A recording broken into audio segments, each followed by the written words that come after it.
Nisquier. Eu nasci há 80 anos, no dia 30 de abril de 1935, aqui no Rio de Janeiro, subúrbio de Pilares. Eu sou um caprichoso de Pilares. Na verdade, eu nasci na maternidade de Laranjeiras, mas a residência era na rua Fernão Cardim, onde eu morei 2 anos. Depois fui para o bairro do Riachuelo. Depois, numa aventura comercial do meu pai, morar em São Paulo. Fiquei 2 anos lá, no período de 1944 e 1946. Eu assisti ao fim da Guerra de São Paulo, festa enorme na rua, uma coisa muito bacana. Mas São Paulo é muito frio e eu ainda garoto, tinha 10 anos, tive um reumatismo brabo. E aí somou isso com o fracasso financeiro do meu pai, a gente voltou para o Rio. Mas deixamos um irmão mais velho, Silvio, em São Paulo. Ele estava fazendo engenharia, não conseguia pistolão para se transferir, naquela época sem isso não havia, e ele ficou para se juntar com a família depois que se formasse no Mackenzie. Nunca mais voltou. Permaneceu em São Paulo a vida toda e se tornou paulista, o que é mais grave. Eu acho que depois, quando eu saí de São Paulo, é que eu me encontrei na vida indo morar na Tijuca, quase 20 anos. A Tijuca é o bairro do meu coração. Eu morei na rua do Lobo, na rua Doutor Satamini, perto do campo do América. Frequentei o América, passei a ser torcedor do América. Eu era tricolor, era fluminense, mas nadando pelo América, jogando voleibol no América, jogando basquete no América, jogando futebol de campo no América. Eu acabei América. Lá havia as batalhas de carnaval, eram coisas espetaculares. O América realmente era um grande clube, classe média típico, mas infelizmente hoje a situação do clube é bastante precária e a gente tem muita pena disso. Fiquei na Tijuca até conhecer a Ruth, minha mulher, com quem eu sou casado há 52 anos, muito feliz, graças a Deus, com quem eu tenho 3 filhos, o Celso, a Andréia e a Sandra. E essa família propiciou a existência de uma outra grande alegria na minha vida, que são as 6 netas, cada uma mais bonita do que a outra. Bom, o jornalismo entrou na minha vida graças à ajuda do meu irmão, segundo mais velho, Odilon. Ele estudava direito com o Laerte Paiva, ele era secretário da Última Hora. Era uma figura notável, comuna, como meu irmão. E eles se reuniam lá em casa toda vez, na rua do Lobo, para conversar, para estudar um pouco para a Faculdade de Direito do Catete.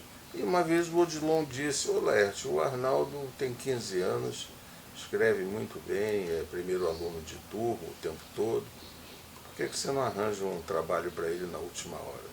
E ele aí disse: "Olha, mas se ele quiser, eu arranjo para ele fazer crônica de futebol." E não deu outra coisa. Quando eu estava chegando aos 16 anos, ele fazia parte da equipe do Augusto Rodrigues. A equipe de esportes tinha o Augusto, o Nelson e o Paulo, os 3 irmãos. E o Laerte pegava um jogo com o velho Augusto para fazer no domingo, mas me entregava. Eu ia para o campo de futebol, voltava, trazia o comentário, batia a máquina o texto e dava para o Laerte, porque ele apresentava o Augusto como coisa dele, uma fraude. Mas depois de 3 meses o Augusto começou a gostar do texto e perguntou para o Laerte: "É você que está fazendo isso?" Ele disse: "Não, é o Arnaldo." Era um garoto de 16 anos. Era uma coisa sensacional, porque eu ia para Moça Bonita, para Conselheiro Galvão, para Teixeira de Castro. Eu ia para as ruas todas, longe, né?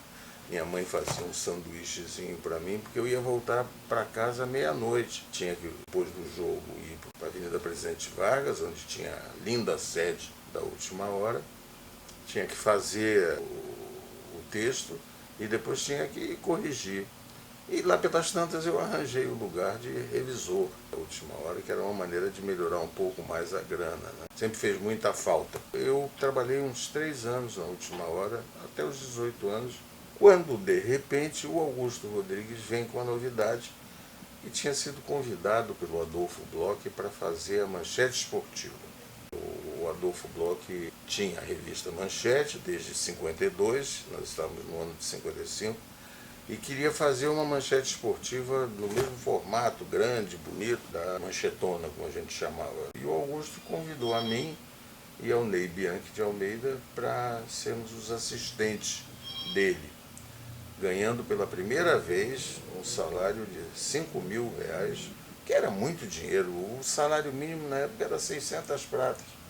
Então imagina ganhar R$ 5.000, dava para pagar o aluguel da minha mãe, da minha casa, o estudo no Colégio Veracruz, dava para tanta coisa, né? E aí começou a minha vida profissional, de 37 anos na Manchete. Eu lá fui da Manchete Esportiva, depois diretor da revista Sétimo Céu. Eu fui o criador da fotonovela brasileira. A primeira delas foi um texto do Mário Lago, meu amigo. Adelaide Simon Não Quis Matar. Era uma série Presídio de Mulheres da Rádio Nacional. Ele cedeu o texto e nós fizemos a adaptação para a revista Sétimo Céu, que vendia 6.000 exemplares, era um lixo. Com a mudança de formato e a mudança do conteúdo, a revista Sétimo Céu passou a vender 150.000 exemplares. Aí os blogs disseram, mas quem é esse gênio que fez isso? É o Arnaldo. E saiu o chefe de reportagem da Manchete, em janeiro de 60, Darwin Brandão, que era uma figura importante.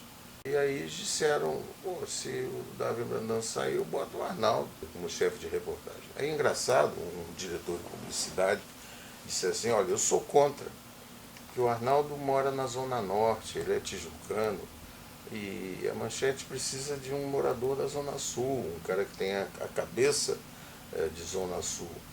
Aí disseram para ele parar de falar bobagem, né? E me botaram lá em janeiro de 60. Eu fiquei 8 anos como chefe de reportagem, mais 10 anos como diretor de jornalismo da Manchete. 18 anos ligado, assim, umbilicalmente à própria Manchete. E aí foram coisas extraordinárias da minha vida de jornalista que eu vivi dentro dessa revista, podendo me aproximar muito do Adolfo Bloch, de quem me tornei um grande amigo e quase um novo filho dele. Ele não tinha filho, tinha um sobrinho, Jaquito, mas filho ele não tinha.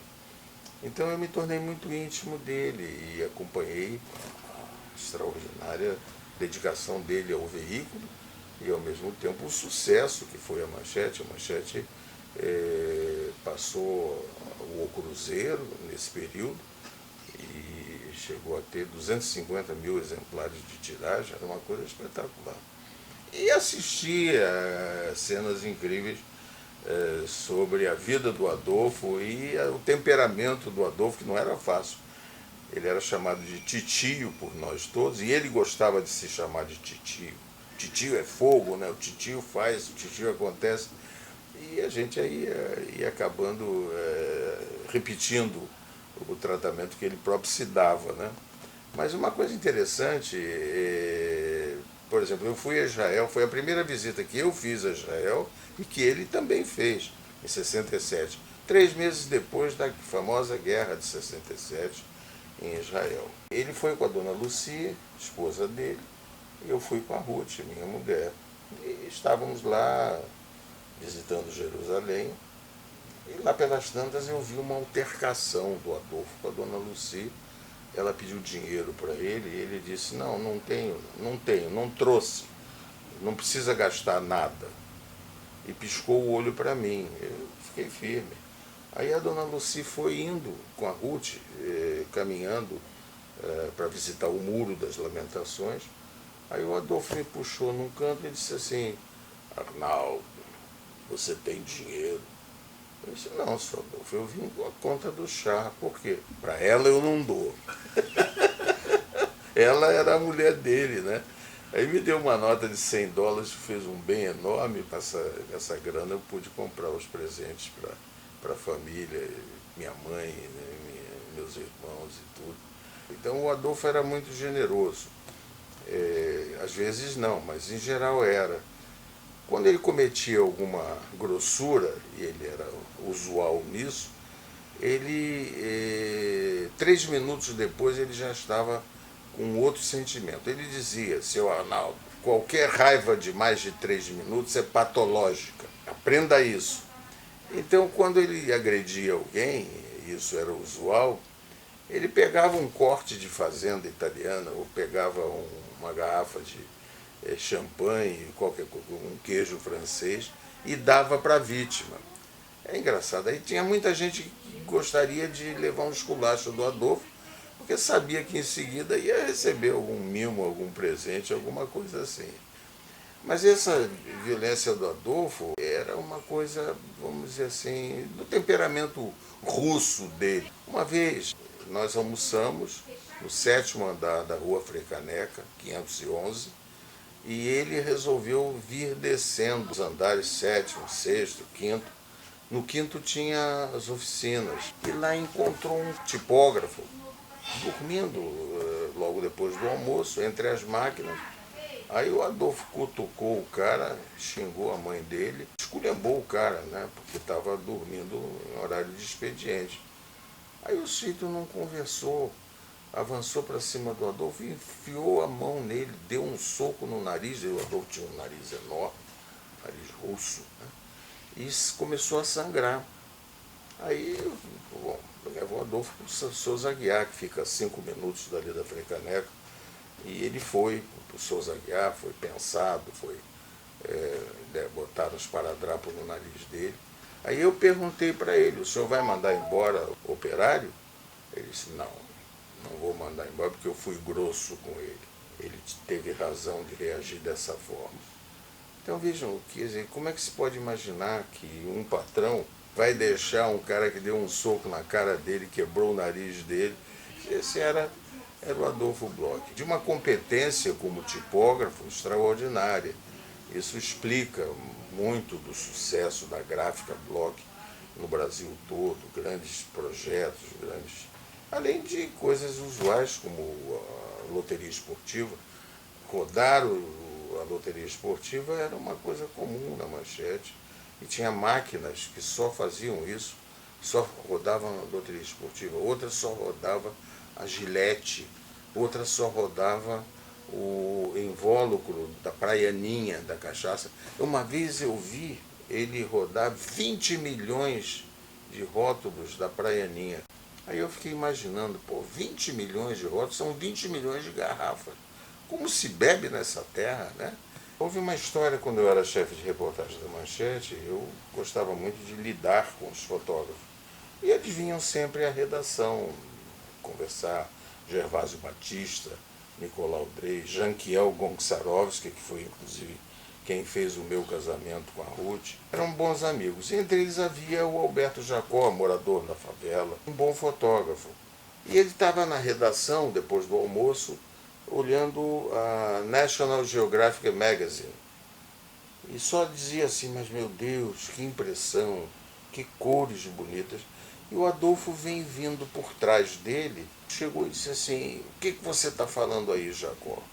Ele disse: eu estou dizendo que coisa, que fotos lindas. Mas também, né, seu Adolfo, com as máquinas que eles têm. Aí o Adolfo disse para ele assim: ô Jacó, se eu te der uma Parker 91, você vai escrever um livro igual ao Machado de Assis? Aí ele ficou sem jeito. Aí o Adolfo disse: não vai nada, vocês só tem papo, conversa. Mas o Adolfo, inteligentíssimo como era, né, percebeu que os fotógrafos estavam reclamando da baixa qualidade das máquinas fotográficas. Então, veja como é que age um homem, um empresário. Ele chamou lá o Nicolau Drey, que encomendou uma série de máquinas Nikon. Na época nós não usávamos, na época era Hasselblad, era uma sueca, além da Rolleiflex tradicional. Então foi a entrada das máquinas Nikon de 35mm no circuito, foi graças a essa conversa do Adolfo com o Alberto Jacó. Ele mandou comprar 10 máquinas Nikon, uma fortuna na época, e distribuiu uma para cada fotógrafo. Os fotógrafos passaram a funcionar. E aí nasceram grandes gênios da fotografia, Walter Firmo, Orlando Abrunhosa. Outra coisa era o temperamento do Adolfo. Ele tinha um sobrinho herdeiro, Jaquito, que é uma figura discutível, e o Jaquito soube que o Fernando Pinto e o Domingos Cavalcante tinham ido, a mando do chefe de reportagem, para o Espírito Santo fazer uma reportagem sobre areias monazíticas. E choveu para burro lá, e eles voltaram sem ter feito a matéria. Mas quando tiveram que prestar contas, não tinha dinheiro para devolver. E o Jaquito, mas como não tem dinheiro? Aí o Domingos Cavalcante disse, pois é, o Fernando foi ao cassino, jogou tudo e perdeu tudo. E nós tivemos que voltar, inclusive, mais cedo, porque não tínhamos mais dinheiro para comer. Aí o Jaquito ficou uma fera, como sempre, e mandou o Fernando Pinto embora. E o Fernando Pinto foi para a contabilidade lá, para a tesouraria, recebeu o dinheiro dele. E quando ele estava voltando, na Frei Caneca isso, ele encontrou o Adolfo, esbarrou no Adolfo que estava comigo. Eu assistia isso tudo. Aí o Adolfo disse, o que há, Fernando? Aí ele disse, não, estou chateado, né, seu Adolfo? O seu Jaquito me mandou embora. Por que mandou embora? Porque eu fui para o Espírito Santo fazer uma reportagem de areia monazítica, joguei tudo, perdi tudo. Aí o Adolfo disse assim, Fernando, você jogou no preto 17. Aí o Fernando disse, não, seu Adolfo, não joguei no preto 17. Foi por isso que você perdeu. Da próxima vez que você for, você tem que jogar no preto 17. Vai lá trabalhar, vai lá trabalhar. E o seu Jaquito disse, não liga para ele. Esse é um negócio genial, né? Joga no preto 17. Quer dizer, o negócio era sério, o cara tinha perdido o emprego da vida dele. E o Adolfo brinca com essa maneira, a mania dele, né, de passar a mão por cima e perdoar. Isso era bem judaico e era uma coisa que ele aplicava com muita competência.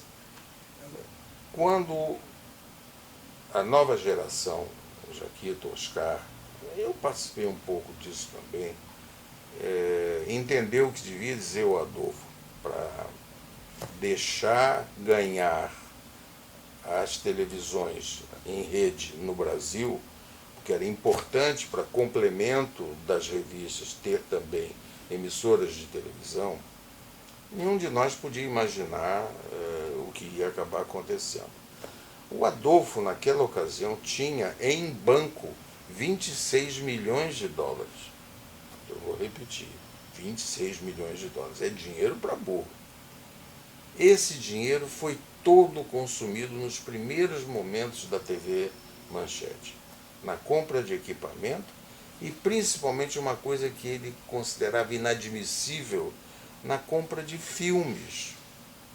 O Rubens Furtado, que tinha vindo da TV Tupi, orientou o Adolfo para comprar 10 filmes, todos eles de primeira ordem, A Noviça Rebelde, coisas assim. E eram filmes caríssimos, 2 milhões de dólares, 3 milhões de dólares, com direito a exibir 2 vezes. Então, os 26 milhões de dólares que o Adolfo tinha em banco, eles foram consumidos antes do primeiro ano de vida da TV Manchete. E dali para frente, naturalmente, as coisas foram piorando, porque cada vez que ele se embrenhava na novela de televisão, que ele dizia que não ia fazer, mas acabou fazendo, aquilo era uma coisa caríssima, uma coisa assim espantosa. E eu acho que a Manchete não teve bala na agulha, como tem a TV Globo, para aguentar os custos de novelas de televisão. E aí afundou a televisão, afundou as rádios, que fui eu que criei, todas as emissoras de rádio da Manchete, todas as 7 foram criadas por mim, pessoalmente, a partir da Rádio Federal, que eu comprei para a Block. E isso afetou também as revistas, porque inexoravelmente isso teria que acontecer. Mas é que realmente foi uma aventura mal sucedida ter entrado na televisão e com isso ter prejudicado o sucesso que era a parte gráfica da empresa. E muita gente, bobamente, sem ter conhecimento, achava que a Manchete tinha levado muita vantagem do Juscelino como presidente. Eu sou testemunha disso, não levou vantagem nenhuma. Em toda a vida do Juscelino presidente, o Adolfo teve uma matéria paga de 4 páginas de uma empresa chamada Capua e Capua, uma empresa construtora. Foi essa a única publicidade. Agora, se o Juscelino voltasse no JK 65, eu acredito sinceramente que o Adolfo ia ter vida boa, porque a amizade então se consolidou, se tornaram praticamente irmãos e aí as coisas iam acontecer. Mas na primeira passagem do Juscelino pela presidência, primeira e única, ele não favoreceu a Manchete em coisa alguma. A Manchete ganhou muito dinheiro porque acreditou na mudança de Brasília. Tendo acreditado, o povo acreditou também e passou a comprar a Manchete. A causa do sucesso da Manchete, passando a perna no O Cruzeiro, que já tinha tido uns 500 mil exemplares, foi a crença de que Brasília era uma boa solução para o povo brasileiro. Tem gente que opera no jornalismo como se fosse por acaso uma coisa circunstancial, mas o jornalismo é uma profissão muito bonita, como o magistério é também. 60 anos de magistério. Elas são, na minha opinião, intercomplementares. Mas eu acho que o fundamento do sucesso, tanto no jornalismo quanto no magistério, é a crença no futuro do país. O país tem crise, o país tem dificuldades e tudo, mas se a gente trabalhar acreditando, a gente acaba fazendo um bom trabalho, ajudando o país a crescer e se beneficiando disso tranquilamente. Obrigado.